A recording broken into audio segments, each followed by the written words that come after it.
now. I do a consultation group for therapists it's just on estrangement. Every therapist I talk to says they're just seeing it all over the place. So no, it's definitely a big problem. This is Conversation Balloons, a podcast of interviews with experts and friends about all things generational. I'm your host, Leah Farish.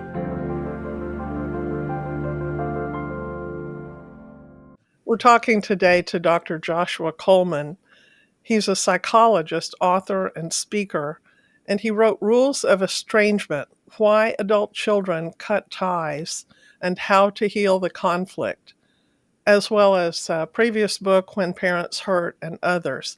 He is senior fellow at the Council of Contemporary Families, and he has unparalleled expertise, and I don't say that lightly, in coaching estranged parents and adult kids toward reconciliation.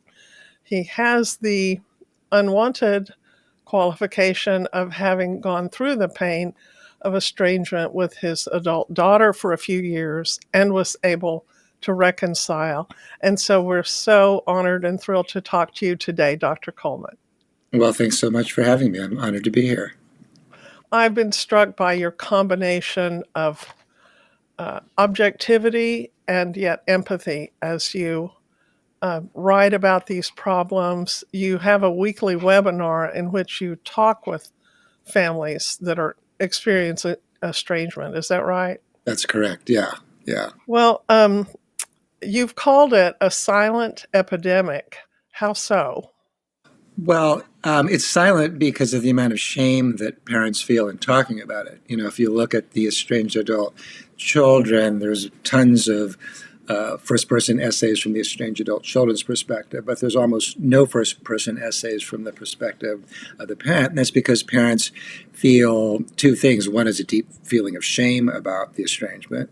Second of all, if they hope for reconciliation, they know that if they go public with the estrangement, it's going to hurt their chances of reconciliation. So it's silent because parents aren't really very out there with what they're going through. And I say it's an epidemic because if we just look at some statistics, so for example, currently, according to research by Rin Resnick at Ohio State, 26% of fathers are estranged from a child. They're 22% more likely to be estranged from a daughter. Her study found that only 6% of mothers were estranged from a child, but other studies say that it's more like 10 to 15% of mothers, and I think that's a more reliable statistic. So, you know, the other thing that I often see people saying is, well, there's always been estrangement. There's nothing new under the sun here. And I just don't think that's true. I mean, if you look at part of the problem with talking about whether there's an increase in estrangement is that we don't really have a start date of when to examine it, like say something like divorce, you know, where we have a clear beginning date. But if we just use divorce, for example, as a start date, we know that the research shows that divorce increases the risk of estrangement, particularly fathers. We also know that non-marital childbirth increases the risk of estrangement, particularly fathers. And 40% of children today are born outside of marriage. So that's a clear factor that's increased estrangement. Social media is clearly a divisive force. Instagram influencers, where we become, a survey I did with the Harris poll showed that a significant percentage of people today are estranged just over political differences. That's new. The way that therapeutic narratives have become part of the larger culture, where we have more of a preoccupation with one's happiness and self-esteem and personal growth, and cutting out parents from as a result of that or as an attempt to achieve that. That's also relatively new. So there's all these things that are new. So the idea that, there's nothing new under the sun here, it's just wrong. Well, and you saw, and other helping professions have seen the burgeoning numbers of these people coming for help, right? Exactly. Yeah. Even when I wrote my first book on the topic in 2007, When Parents Hurt, my colleagues weren't really experiencing it. Now, I do a consultation group for therapists it's just on estrangement. Every therapist I talk to says they're just seeing it all over the place. So no, it's definitely a big problem. And you talk about the culture, and you mentioned some ways the culture is contributing to this. Yeah. Are therapists themselves contributing somehow to the problem?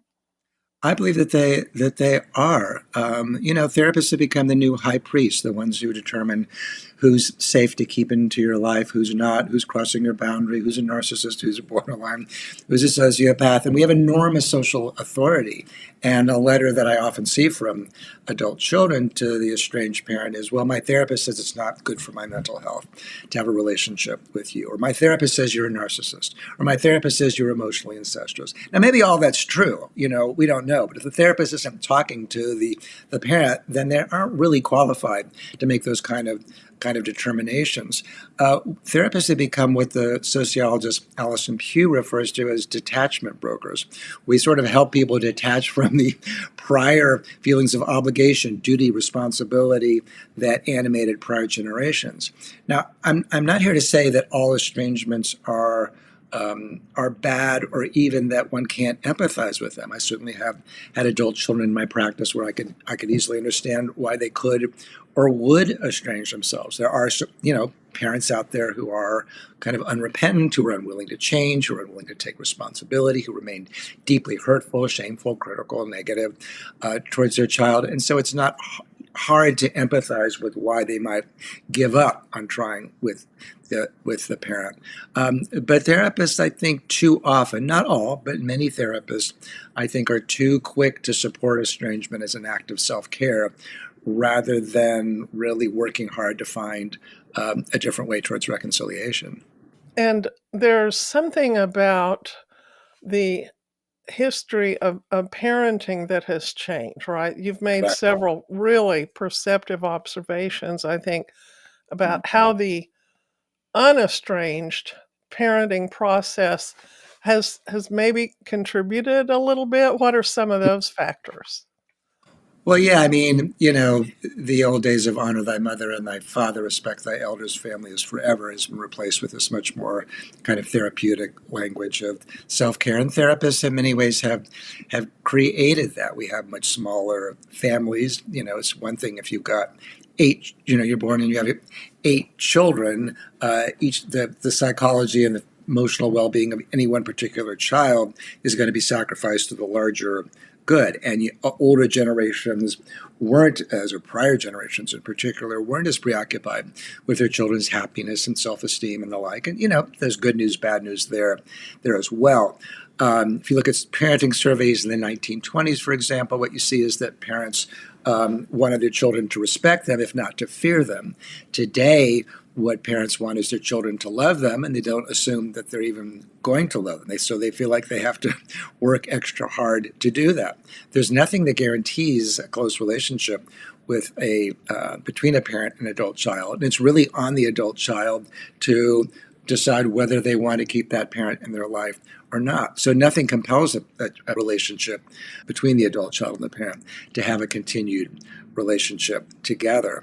So all of those things factor into this kind of equation. That in many ways, children have become much more precious. There's what the sociologist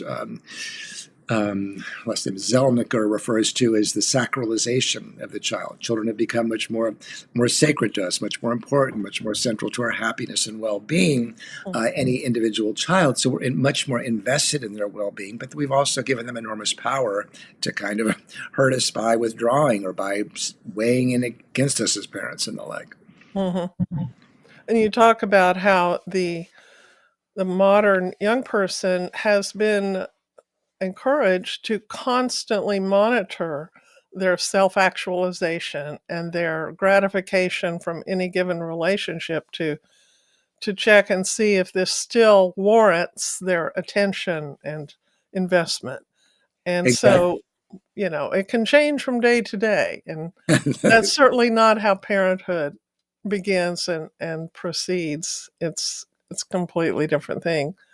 No, Um, absolutely. Yeah. No, you're right. That if part of your model is that you're supposed to be constantly checking in with yourself to seeing whether this relationship is good for you or bad for you, advances your mental health and your ideals around self growth and the like. First of all, it's kind of a burden to be constantly oriented in that way, but it also makes relationships more fragile. You know, we have a huge problem in this country of loneliness and social isolation and rising rates of depression and anxiety. And in part, it's because we're constantly thinking about ourselves and not thinking about other people, how to make other people happy, which we know from the research that it's actually our relationships with other people that really is the foundation of resilience and happiness and mental health. Mhm. And one thing that I had not really been aware of and was very helpful to me was you say that parents now of young and teen children are so constantly in touch with their children, Yeah, and previous generations were not. They would send their kid off to school and maybe not see him till dark, right. um, and they were comfortable with that, and with, no texting or no cell phones. If they were off at college, they were off at college, Right. and, you hope to hear maybe once a week or once a month from, Right. someone in that setting. So, um, you have and I've found parents of teens currently or even young adults who talk with those kids and once a day and Mhm. text with them almost constantly. And of course, anything less than that could feel like a rupture, and the bar is pretty high to maintain that. And No, I you're would raising. I Go would see as a young adult that I couldn't sustain that even if I'd been content with it earlier. Right. No, I think you're raising such an important point that I think a certain percentage of estrangements happen because the parents want, need, or expect too much from the relationship, particularly because parents in the past 3 or 4 decades have really cut out many of the things that our generation of parents were involved in. I mean, my mother, for example, used to play weekly bridge or mahjong with her girlfriends. My dad played squash, on the weekends at the Y, or golfed or whatever. After school, we'd basically disappear until dusk and then come home, after dark half the time. Same on the weekends. We'd disappear in the morning, maybe come back for lunch. And, they didn't know where we were and they just assumed we were fine. And so we were on each other's minds in the same way. And so what's happened in the past 3 or 4 decades is that there's been this real intensification of the parent-child relationship in many ways that are good. There was a survey done by Pew that found that the majority of parents with adult children feel closer to their adult children than they believe that their parents felt to them. So I think in many ways this much more intensive psychological therapeutic orientation that we've been doing has benefits. The downside, to your point, Leah, is that it also makes the relationship in some ways can be too intense, because if you don't get a text back from your kid, for several days, you kind of start wondering what's wrong, what's going on, what did I do, why are they, you can feel hurt by that, and the child can feel incredibly surveilled against. They can feel like, God, give me some space. I don't know how to feel. How do I feel separate from you? So I think a certain percentage of estrangements happen because the adult child just doesn't know any other way to feel separate from what they've experienced as the parents' intrusiveness than to cut off contact. It seems so avoidable, that It, kind of, right. It, estrangement, it is, to yeah. find a little compromise there, but, there's a lot of emotional freight in there, and, There you is indeed. also said that parents and you touched on this, but I think it's really important for people my age to think about is, if you don't have, as an older person, a support network and other sources of relationships and meaning, then you're going to look to that child in a way that really it can burden them, Yeah. and that in previous generations, older people had more connection, Yep. more sources of meaning than just how that adult child is getting along in the world. That's true. Yeah, children have become too central to a parent's source of happiness and meaning. Yeah, and that's what I was referencing my own parents, having all kinds, and there's research on that as well. Robert Putnam talked about that in Bowling Alone, that, historically people joined bowling leagues and Rotary clubs and the like, and they weren't so involved with their children. And all of that energy has been sucked up and redistributed to in the nuclear family in ways that are really problematic and can really, again, it's a good news, bad news thing. But when on the bad news side, as you're pointing out, it can really overburden the child. So, for example, I've seen in my practice, and I want to do a study on this, that for a couple, if one of the parents dies or if one of the siblings dies, it seems like that increases the risk of estrangement. And I think it's in part because, and I don't, it's not, I don't have that, there's no research on that yet, but in my clinical experience, I'm seeing that a lot. Mm. And, my theory about it is kind of to your point that it can make the child feel overly burdened with the feelings of responsibility and caretaking, that they feel for the parent, particularly if it's a daughter and mother, because daughters are already can feel really responsible for taking care of their moms. And so, I think it's in part why every letter I see from an estranged adult child says, you need to respect my boundaries, because boundaries have become much more opaque, basically. Hmm. And I've noticed this in reading and hearing a lot of parenting experts who are currently guiding parenting right now. And it is, one of them said in passing, the goal of raising a child who can speak up for herself. That Right. was like the ultimate goal. And I thought, what? Was that really the ideal person? Someone who can speak up for herself. Yeah. I'm a lawyer, and I Mm. always my goal is to speak up for other people. That's Mm. a goal, but there's a lot more to life than advocacy. There's serving, and there's enjoying and savoring and Right. understanding and all kinds of tasks in life besides advocating for yourself. But I think even, Disney movies and everything, there's a message. Listen to your heart. Right. And many of the media sources, even for young children, are cultivating that inner locus of control and that referencing of personal gratification. Right. That that was not the goal that I was raised with. And it can come back to bite you as a parent if that's what your goal in raising a kid is, isn't it? Absolutely. Yeah, there was a survey done by Annette LaRoe, who's a sociologist at Penn, and it was summarized in her book, Unequal. Oh, I should remember the title of her book. I can't remember.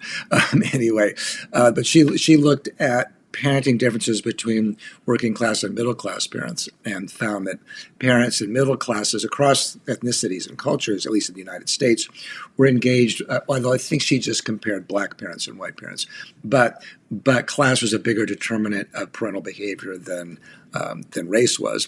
And she found that in middle class homes, parents engaged in what she called concerted cultivation. It's also been called hothouse parenting, intensive mothering, etc.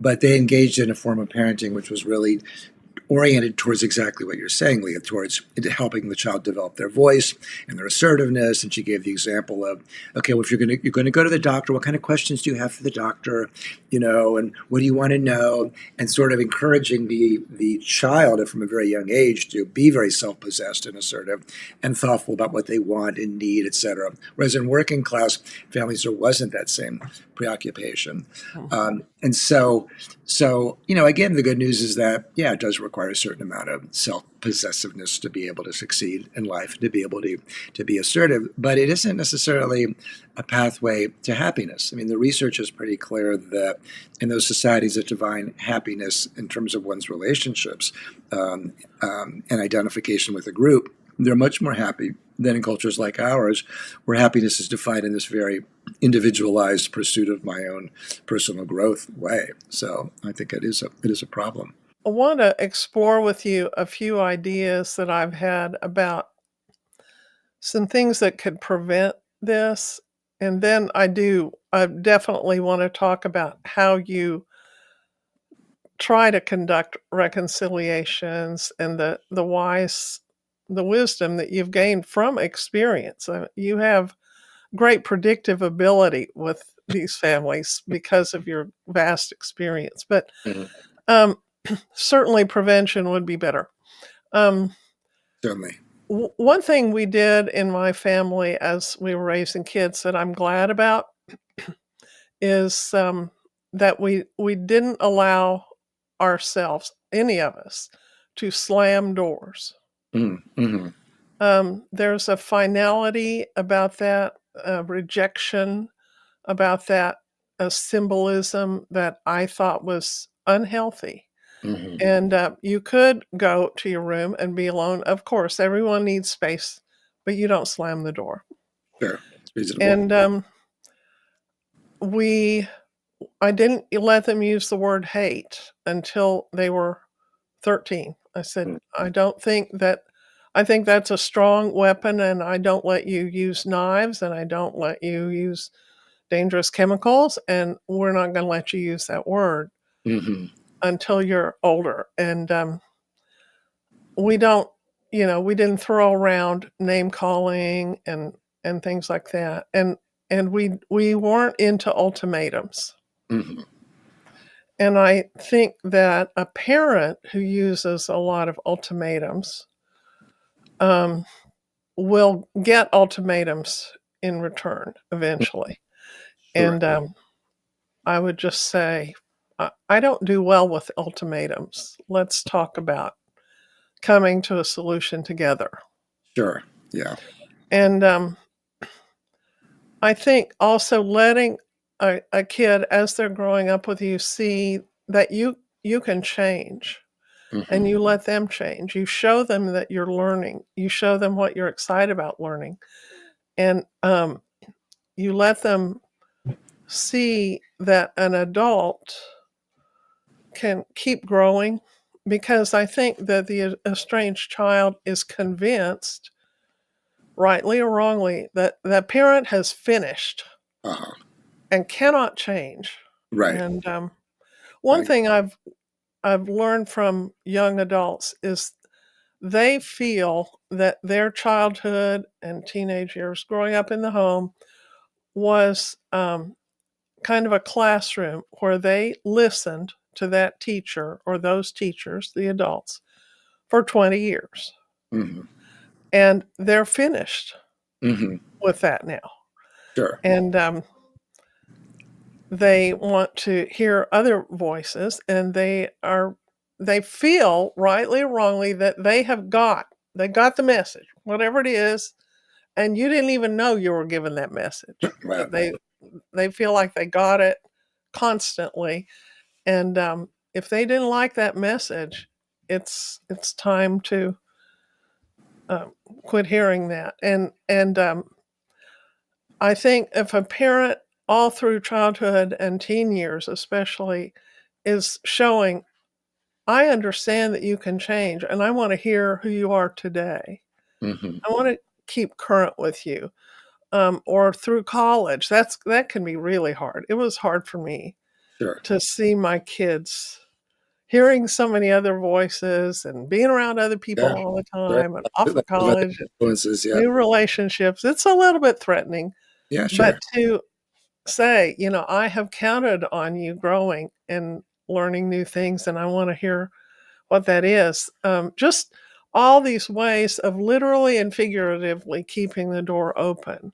Right. What do you have to say? Where did I go wrong on any of that? I don't think you went wrong on any of it. I mean, I think part of what you're describing, there's the research about what is the best predictor in terms of parenting in general. It's what's called authoritative parenting.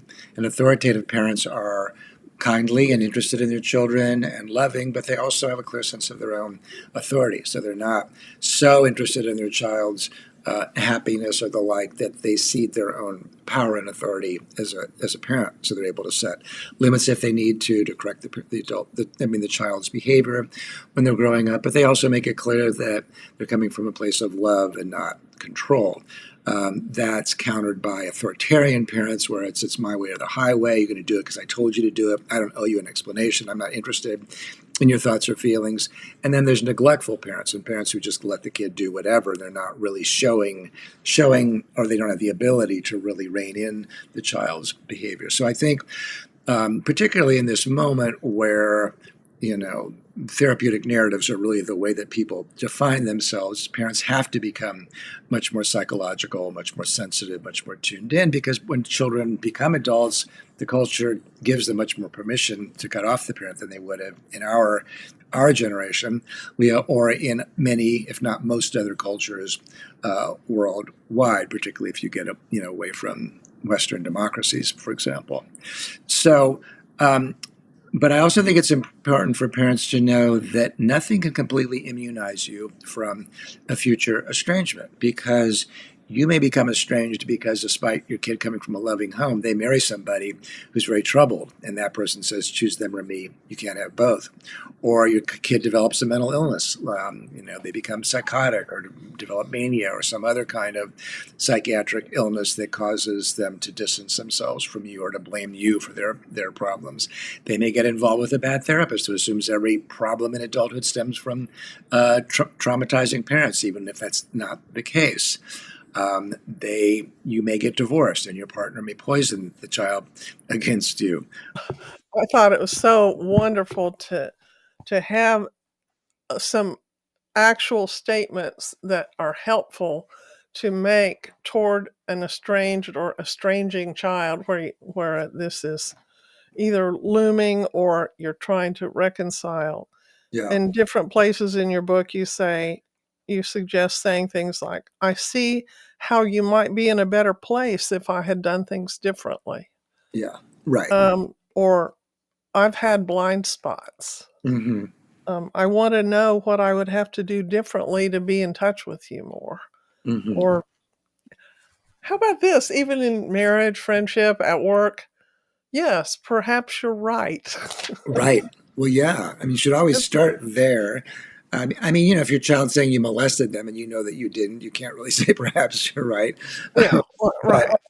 but for most things, particularly, the biggest thing that adult children say to parents these days, for by way of explanation, is that you emotionally abused me, and that's very hard for most parents to understand, because what the child is considering to be emotionally abusive is very different from what the parent would consider to be emotionally abusive. And so often these conversations get very quickly on the wrong foot because of that difference. So there too, I encourage parents to be curious and interested, rather than defensive or to find the kernel of truth or that kind of thing. Because the goal is really to stay in conversation. And as soon as you get too defensive or reactive, it's just going to prove to your child that they can't talk to you about the things that are really important to them to talk to you about. Hmm. Yeah. And another thing you suggest is saying, I'm so sorry I missed that Yeah, as you were right, growing up. That doesn't, say that. Yes, I knew that was going on. It doesn't concede even that it did, but, right, you know, exactly. I can see how that would have been better for you. I Right. love that. I know you wouldn't have cut off contact if you hadn't felt it was the healthiest thing to do. Yeah, I yeah, felt I was supportive, but clearly I didn't do it in a way that made you feel supported. right. That's such a great way of connecting to Mhm. what their experience was. Right, I without have giving up a your lot own. to learn, Yeah. I'm sorry, go ahead.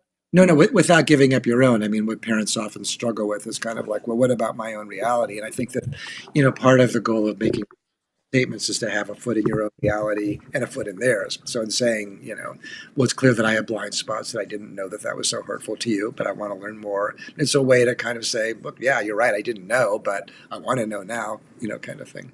Oh, yeah, and that's just beautiful, and that's just good. It's really good character, it's good conflict resolution for anyone, Right. to Exactly. use. I can't imagine that it's very different when you're counseling a couple that's in conflict. No, it's And not. you No. quote John Gottman a lot, whose mainly his area is marriage, and Yeah, they're just kind of human, what makes us defensive and what makes us receptive. Blame, criticism, defense, explanation makes the other person defensive. Taking responsibility, showing vulnerability, showing empathy. Those are the things that make any relationship more likely to move towards conflict resolution. Mm-hmm. What are the things that keep a parent from getting there? From getting, I imagine you have parents that just can't accept that they've got to lay down their defensiveness, or they don't see that they're being defensive. What are you hearing from the parents? Yeah. Well, I think so many parents struggle with, well, I was actually a great parent. And, just the year before the estrangement, they wrote me a letter saying, what a good parent I was. And now because they're in therapy or because they're married to somebody who doesn't like us, I'm getting this totally different narrative, and I'm not willing to give up my own beliefs about the past in order, to solve this. And when I tell parents, well, it's kind of like one or the other. You can be right or you can have a reconciliation, but you can't have both. And there are ways. That's why I try to develop a way for parents to communicate in ways that holds on to their own reality. To say that I didn't know that felt hurtful to you, or I wasn't aware that felt emotionally abusive, and I want to learn more. I mean, the goal is, tell me more, not, you're wrong or you're dumb or that's not really what happened. Or let me explain. Even saying that isn't what I was feeling or thinking at the time, it probably isn't going to make the adult child feel cared about or understood. I mean, it might, but only if you say, but it's clearly I was communicating something to you that caused you to feel that way, and that is on me. You have to land on taking responsibility if you want the other person, whether it's the adult child or romantic partner, or whoever, to feel cared about and interested in proceeding going forward. You said at one point in your book something about the parent may say, I can't do this. And you say, you can because you had a toddler and you were able to put your feelings aside. Right. I know you can do it because you have done it with this person. Right. Um, we Exactly. have all kinds of things on in our minds and hearts when we have little ones that we hold back and we just manage. Right. And you can do that again.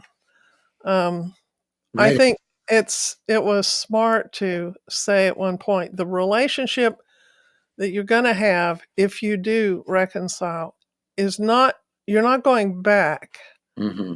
to the same one. It's Right. it's gonna be a third way. It's not Yeah. gonna be your way, it's not gonna be his way, it's gonna be something new. Right. And you Exactly. have to be open to something new. And I imagine some parents just don't want that. They just want back what they had. Yeah, absolutely. And no, it's not going to be, it's going to feel different. It's going to probably be much more on the child's terms than the parent's terms. So that may be frequency of contact with the adult child, or time with the grandchildren, or what can be talked about and what can't be talked about. So all of that is probably going to be much more on the child's terms. And that's what I say to parents if we're starting reconciliation therapy with their adult child who's been estranged. I say, look, this isn't marriage therapy where you get to come in with equal claims about how it's going to be and what your feelings have been and how hurt you are and upset you are.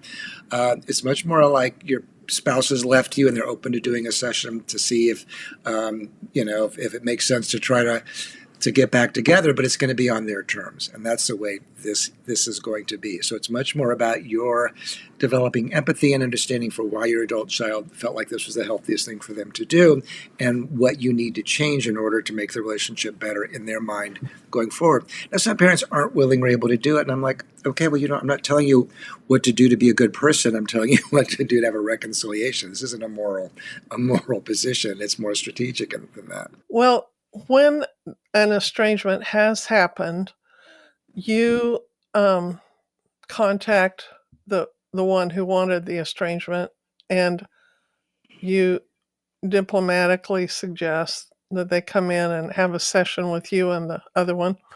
Um, and what are your goals for that session?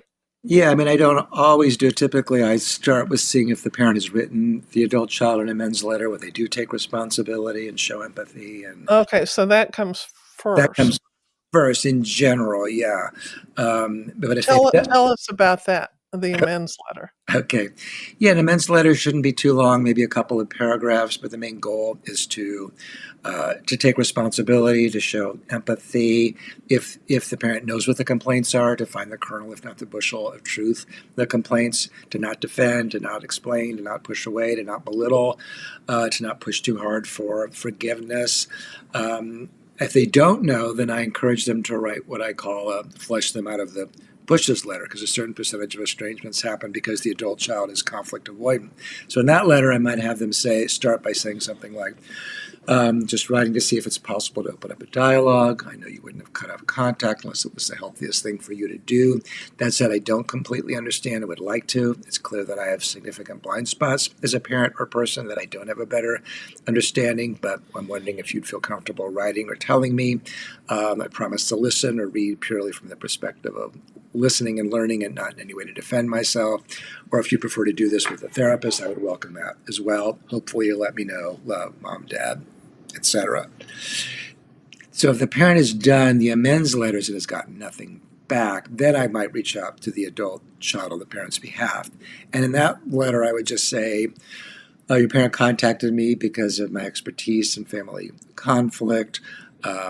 They wanted to see if there was a way to heal the distance between you and them. Please know that because this is my area of expertise, I know when adult children cut off contact, they have good reasons for doing so. So my goal isn't to encourage you to reconcile with them. It's more to help me help them have a better understanding of why you need this time and space and what they might need to be working on during this time, if that is something that you're open to. I've only met with them once since I'm only doing consultations these days. I'm just getting the lay of the land. If you'd be open to speaking with me, I'd welcome that.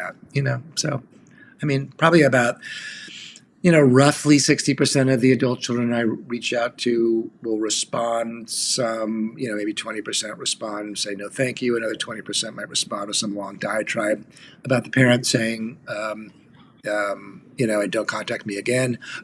Or they might just have a long diatribe about the parent and then just say, but I'm not open to doing anything more than this. But the remainder are open to speaking with me. And, if they do speak to me, then there's a decent chance we can potentially progress towards some kind of a reconciliation therapy. Um, that that's wonderful that you're able to get at least 60% to respond to you. And what about the parent who is all too aware of their failures? They know they really messed up. Yeah. We're not talking this conversation about criminal activity. That's a whole other thing. Hmm. If they, beat the child, if they starve them in a closet, Right. we're not really addressing that. But if the parent knows they didn't do a good job, and they have tried to, confess that, should they apologize again? It's a good question. I think a lot of parents wonder if, or they get, they feel like, well, I'm not just going to keep apologizing. And I don't think that unless the adult child feels like the apology was missing something and they're communicating that, I typically recommend one really good amends letter that follows my guidelines, that I talk about in my book, Rules of Estrangement. And if, then to wait 6 to 8 weeks, and if they don't get any response, to maybe follow it up once with a letter that just says, just checking in with you to see if you've had a chance to read my letter. I'm sure there were things I left out that would have been good to have included, but I just wanted to see if it was possible to get a dialogue started. Hope you'll let me know. Love, Mom, Dad. And if they don't get anything back from that, then I don't think they should keep trying. I think that sometimes stopping completely on the parent's part can signal to the adult child that the parent is respecting their boundaries. It gives them space to let things become less inflamed. It may cause them to miss the parent more. So there's going to be a lot of advantages to stopping them. No, I don't think parents need to keep apologizing. I don't think it's good for even the potential reconciliation. Mhm. Yeah. So You talk about the pursuer distancer right. phenomenon, that actually you're digging yourself in deeper That's right. if you look Exactly. needy. Yeah. That's right. Yeah. Right. You have to give your Yeah. kid the space they want. Yeah. Um, what about grandchildren? What if the estranged parent is a grandparent and either has had a relationship with these children that's now cut off, or hasn't ever gotten to meet their grandchildren? How does that hurt the grandparent, and how does it hurt the grandchildren? What do grandchildren miss when they don't know their grandparents? I mean, I work with a lot of, I mean, typically, if the adult child cuts off the parent, they cut off access to the grandchildren as well.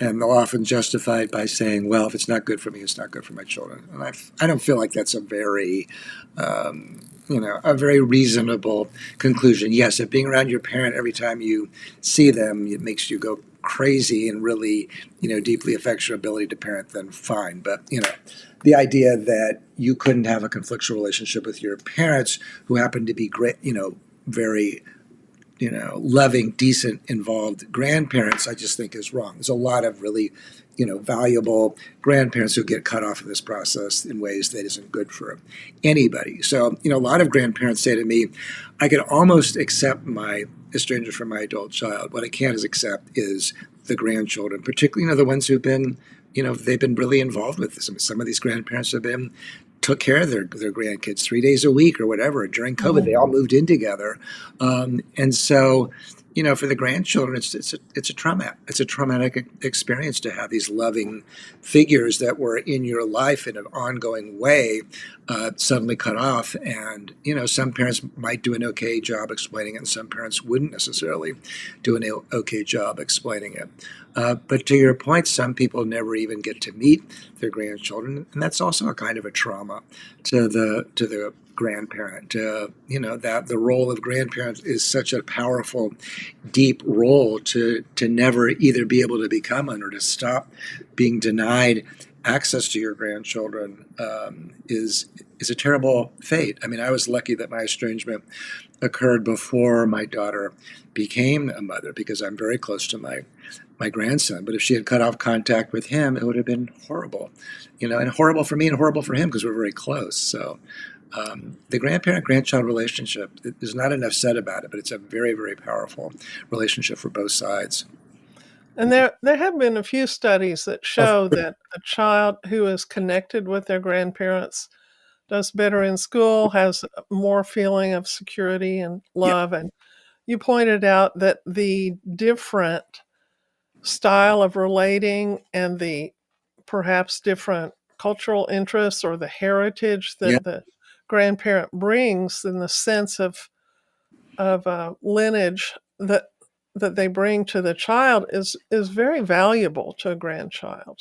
it is. It really makes life richer to know, grandparents have a different orientation and they can have a different relationship with the grandchild. They may be more likely to spoil them and to do things that the parents might not do, and that's kind of it's fun for grandparent. It's fun for the grandchild. But yeah, to your point, they can be the repository of stories. If the parents were from another culture, stories about the culture, Hmm. recipes, etc. I mean, I had a Hungarian grandmother, so whenever she would come to visit, me and my brothers in Dayton, Ohio, she'd always cook, make us this dish, this pastry called schnecken, which is basically like a cinnamon roll. But she'd usually send it to us from El Paso, Texas, where she lived, and by the time it got to us, it was all dried out and flavorless. So, but when she would come to visit, she'd make it fresh, and we were like, "Gosh, what's in that?" And she said, "Oh, that's schnecken." I'm like, "Oh, that's schnecken." That's so real. Yeah. Oh, So, yeah.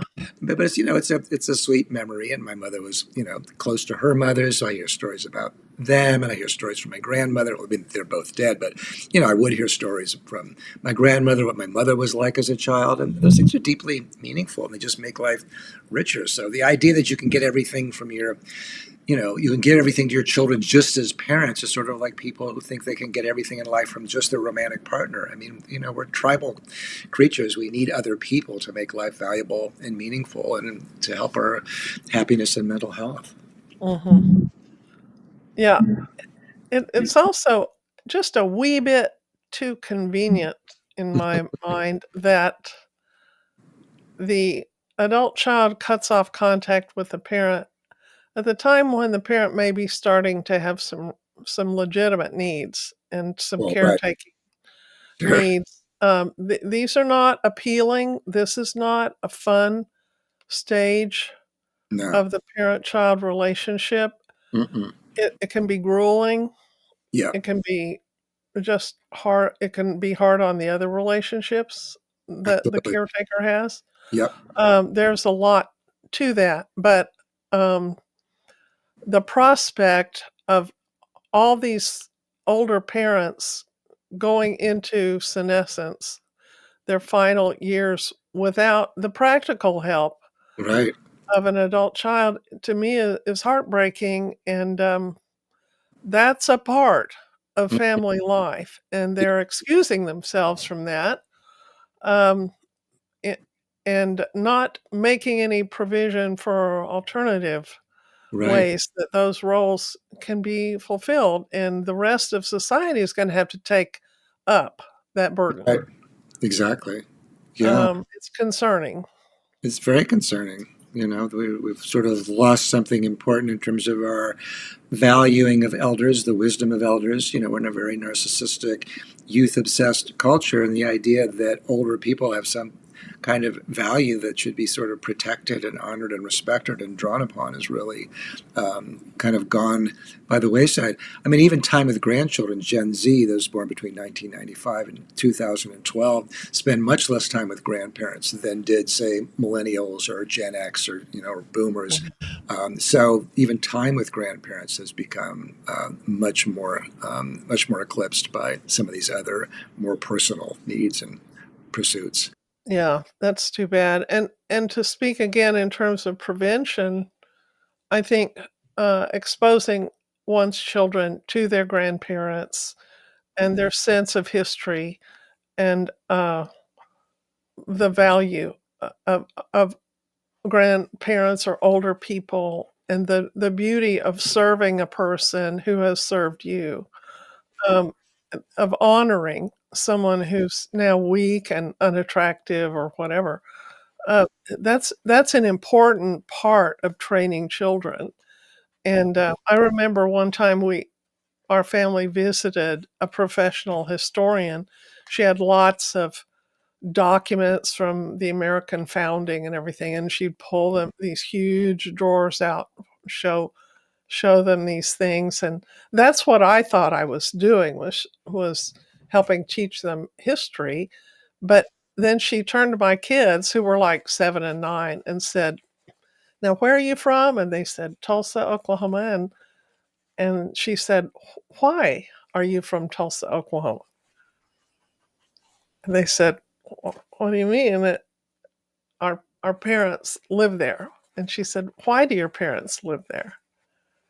And they said, "Hmm, maybe for dad's work." And she said, "Why did he pick Tulsa, Oklahoma? Why was he working there?" And then they turned to me and I said, "Because his father was in practice there as a doctor and he wanted to start a practice in the same town." And they go, "Oh." And she said, "Why did your grandfather want to practice in Tulsa?" And so we were having this whole discussion, and it showed them their roots, and it showed them how they connect with history, and, generations before actually made important decisions that determine their lives, and that kind of thing, I think, is very helpful to connect kids to their past. I've thought so much about the story of the prodigal son as I've read your book and thought Yeah. about this topic, and the prodigal son and the father himself, he's waiting with open arms when the prodigal decides to come back. Yeah. But also, toward the end, the elder brother says to his dad,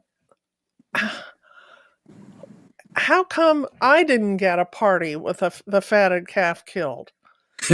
I've been here all this time. Yeah. You didn't do that for me." And you almost feel like, "Oh, there's another impending estrangement here." And yet what the father says is so precious. He says, "But you were always with me." Mm-hmm.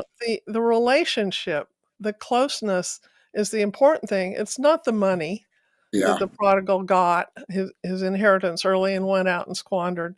It's the Right. relationship and the presence with each other, and, Yeah. I find that so important, and Richard John Newhouse says to to act from the authority of a great love, Uh, and, right. um, I Mm, think that's, the place to stand when mm, you're being hurt in a yeah. relationship. Completely agree. No, those are wise words. Well, thank you, and yes, www.drjoshuacoleman.com. All right. Well, I'm so glad you're out there doing this great work. It's Rules of Estrangement. Wonderful, wonderful book. I took lots of notes, and I thank you so much for coming on.